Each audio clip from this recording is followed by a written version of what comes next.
What can you say about curry that isn't like warming, delicious and wholesome? So this curry actually came about because our guests were asking for aubergine curry on the menu. Aubergines featured loads in our branding, but we don't have an aubergine curry on the menu because aubergines are actually quite expensive and they take ages to prep and you've got to buy loads of them because they go down to nothing. I was thinking about what would be quite easy in our tiny kitchen for the chefs to do, and putting everything on a roasting tray together and roasting it is a quick, easy way of getting maximum flavour out your veg. It's just really delicious and rich and quite indulgent, and I'm a big fan, which helps. My finger's stuck in the book. Let's cook.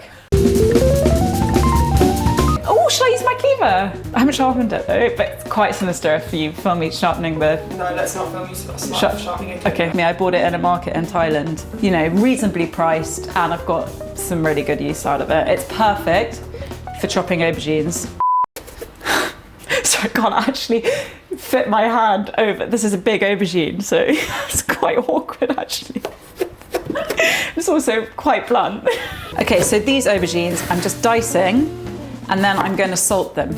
I always salt them because it really helps to draw the moisture out of the aubergine, and then they kind of slacken, the skin becomes a bit more relaxed, and that means that it's going to absorb even more flavour from the sauce that we're going to put them in later. When I'm talking about salting, I mean salting them before you cook with them. So it's like a preparation stage. I'm just getting them ready to have a great time in the curry. This is the pre-lash. Kind of gently massage the salt in, make sure every side's covered with salt. 10-15 minutes. You'll know when they're ready because they would have shrunk down in size a bit. They are going to be quite salty, and that just means that I'm going to hold back on the salt while I'm cooking, and then I'll taste the curry at the end and decide if I need to add any more salt. If you don't know about tomatoes and serrated knives, then you should watch the spinach and potato curry video. If you haven't chopped tomatoes with a serrated knife, you haven't lived. Like and subscribe. Okay, so just cut these in half. The tomatoes are just going to go cut side down. I want that flat edge against the roasting tin, and this is going to get beautifully caramelized and sticky and dark, and the tops are going to blister. Bit more oil over the top, sprinkle of salt.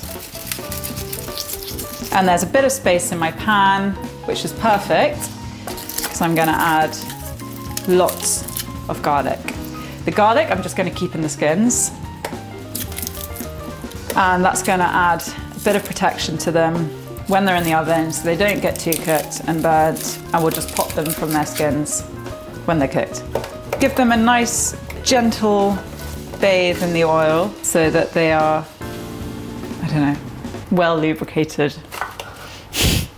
The aubergines have been sat for about 10 minutes. They've shrunk down, so I know they're ready to go in the oven. I'm just gonna coat them in some oil. Right, the oven's at about 200 degrees, nice and hot, and ready for these guys. So these are gonna do their thing, roast nice and slowly for about 45 minutes. So nice hot frying pan, a generous sprinkle of oil.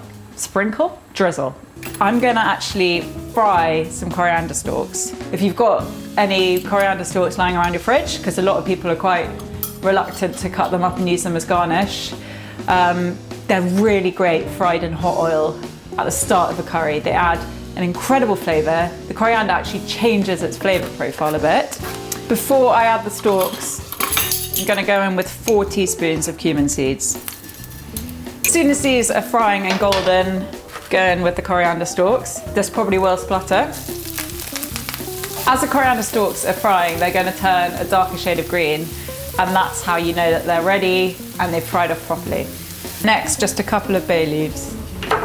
Bay leaves I tend to put in like earthy, tomatoey curries. Like you would in a stew or something. You put a bay leaf in just to build the flavour at the start. I mean, I do cook with curry leaves and I love them, but obviously it's quite hard to find fresh curry leaves in the UK. So I find that bay leaves are actually way better than using dried curry leaves. Dry curry leaves, just forget it. Really? Never use them. The recipe calls for 2 red onions sliced, But this red onion is pretty big, so I'm just going to keep it to 1. I actually cook quite a lot with red onions. In India, they actually tend to cook with red onions a lot more than white, but they have delicious, small, quite sweet onions there. These are just going to be sliced into half moons. The onions going into the pan, and as always, a generous pinch of salt. These I'm just going to leave to cook out for a nice long time, at least 10 minutes, probably more like 15, until they get soft, gooey, caramelized and delicious. Just going to check on these. They're looking like they need a bit more oil, so just going to top it up. Give them a little stir. They're definitely already, softening. Don't worry if they break up. They're going to dissolve into your sauce anyway. Probably 10 more minutes. Ginger. There's no need to peel the ginger. Just grate it straight into the pan. Okay, next I'm going to add some ground coriander, 2 teaspoons. Indian curry recipes might ask you to use dry chilies, and these vary loads in spice and quality, and sometimes you'll have dry chilies in your cupboard and they would have been there for like 3 years and they probably don't taste of anything anymore. Dry red chili flakes are a really good replacement for that. 2 teaspoons of these. So now 2 tablespoons roughly of tomato paste. I always tend to put sugar in tomato-y curries. Ooh, these are ready to go. The aubergine is nice and soft. It's starting to crisp up around the edges. This is obviously going to keep cooking in the pan a bit, so don't worry if they're all different stages of cookedness. Before I put the tomatoes into the base, I'm just going to take the skins off the garlic. It's gone really soft and squidgy. You can leave this to cool down a bit. I'm impatient, so I'll suffer the burns. So these are just going to go into the pan whole, smash up with my spatula so they break down, and the garlic the same thing. Don't worry if you've got lumps of garlic in there, because they're going to taste really good, and you're actually quite lucky if you get a lump of garlic in your portion. The final spice I'm going to add is a teaspoon of turmeric. It's good to add the turmeric at this stage because it adds a new layer of spicing, and turmeric is quite a delicate spice and we don't want to cook it out too much. It's starting to look nice and saucy, but I do want it to be a bit looser, so I'm going to add a cup of water. Turn up the heat, bring it to a simmer, let it reduce down a tiny bit so that all the flavours really get to know each other and come together, and then it's going to be ready to eat. The last thing I want to do is add garam masala. Is this garam masala? I think it is. And I use it kind of like you would black pepper as a seasoning. It's actually got lots of black pepper in it. And again, just a whole new layer of spice in there. Stir it in. Oh, it's so fragrant. Lots of cinnamon as well coming through. The last thing I'm going to do is add some coriander. So use the stalks at the beginning, and now I've got some leaves left. So I'm just going to roughly chop these and stir them through. Coriander is just going to add a bit of lift and freshness, and just like the garam masala, it's going to round the whole thing off. My claw, can you get that without my claw in? Show us the claw. Let's taste it. I need to taste it. Definitely doesn't need more salt. It's a perfect level of saltiness. If it is on the salty side, you can always add a touch of sugar. That's going to bring the salt back a bit. I'm just going to add a touch of sugar.